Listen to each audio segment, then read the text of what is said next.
Decoded.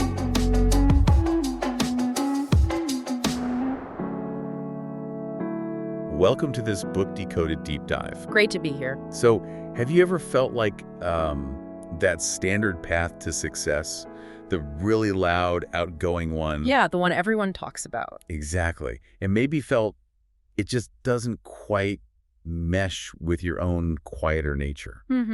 If that's you, stick around. Because today, we're diving into a book that basically says your introspective power. That's actually your biggest asset in business. That's right. We're looking at the Introvert Entrepreneur by Beth Buelow, and our mission really is to help redefine success, but on introvert terms. Okay, so first things first, introvert. It gets thrown around a lot, right? Often gets mixed up with being shy. Totally. Big misconception. How does Beth Buelow clear that up? What's the fundamental difference? Well, she hits it head on. She shares this great little story about someone saying to her, but you can't be an introvert. You're talking to me. Right, like you can't function socially if you're an introvert. Exactly. But the book makes it clear. It's fundamentally about energy, where you get it, how you spend it. So introverts recharge alone. Extroverts recharge with people. Pretty much. Introverts get drained by lots of interaction. Extroverts get energized by it. It's not about fear or ability, just your internal battery. That makes a huge difference in how you approach things. So how does understanding that help introverts navigate, say, business meetings or networking, those high interaction zones? It changes everything for communication. Introverts, the book says, are internal processors. They measure twice, cut once. They think before they speak. Which is a strength, surely. Absolutely. But it means you need to give them that space, that moment to think, and understand that extroverts might need to process out loud. Ah, okay. So recognizing the different styles helps everyone work together better, avoids friction. Precisely. It fosters much better understanding. Then the book talks about these secret superpowers. Yeah. What are these strengths that introverts might not even realize are huge advantages in the entrepreneurial world? Well, one is obvious when you think about it. Hmm. Self-reflection, leading to more thoughtful decisions, less reactive, more considered. Okay, that makes sense. What else? Another one, maybe more surprising, is self-effacement.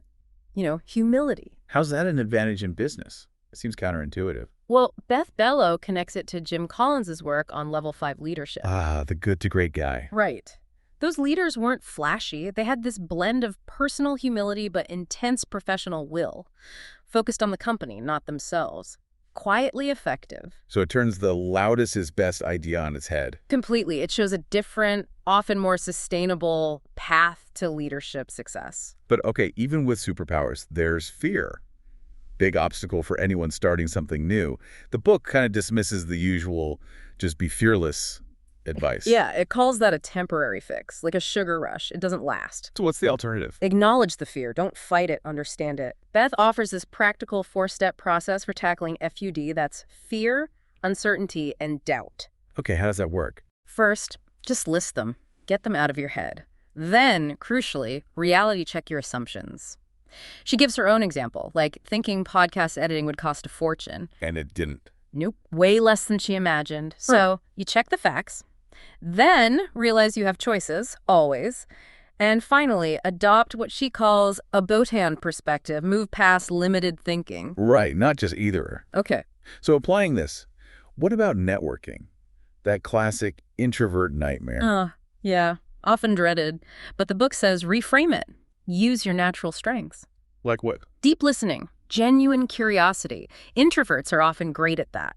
Focus on quality connections, one-on-one, not just spraying business cards. Makes sense. Build real relationships. There's that quote in the book from her husband, Andy. Oh, yeah, you have to start showing up now if that's ever going to happen. It's about consistency, small steps. And being authentic. The book really pushes back against fake it till you make it. Says it's exhausting, especially for introverts. Totally draining. Instead, it's about embracing your truth, your core values. How does that translate into, like, marketing or selling? Well, think about niching down your business. That allows you to connect from a place of real passion or love, as the book puts it, not just necessity or fear. And using something like Simon Sinek's model. Exactly. Start with your why, your core purpose. Then explain how you do things, and finally, what you offer. That authentic core resonates much more deeply. Even with all this self-reliance, the book stresses needing support, doesn't it?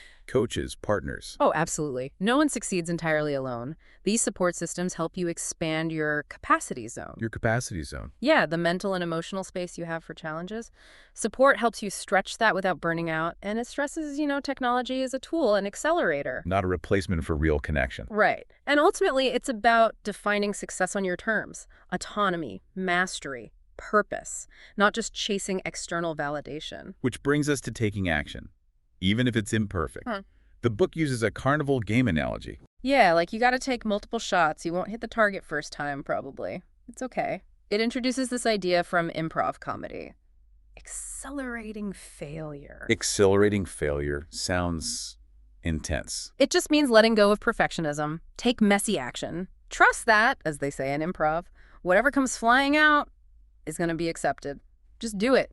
Learn. Adjust. So the big takeaway here seems to be your quiet strengths, your introverted nature. They aren't weaknesses to overcome. They're actually powerful assets for building a business. Exactly. They are your unique advantages. Which leads to that final thought the book leaves us with, a really provocative question. It asks, essentially, the pathway is smooth. Why do you throw rocks before you? Yeah, it makes you think, doesn't it? What rocks, what self-imposed obstacles might you be putting in your own way? Something to definitely mull over.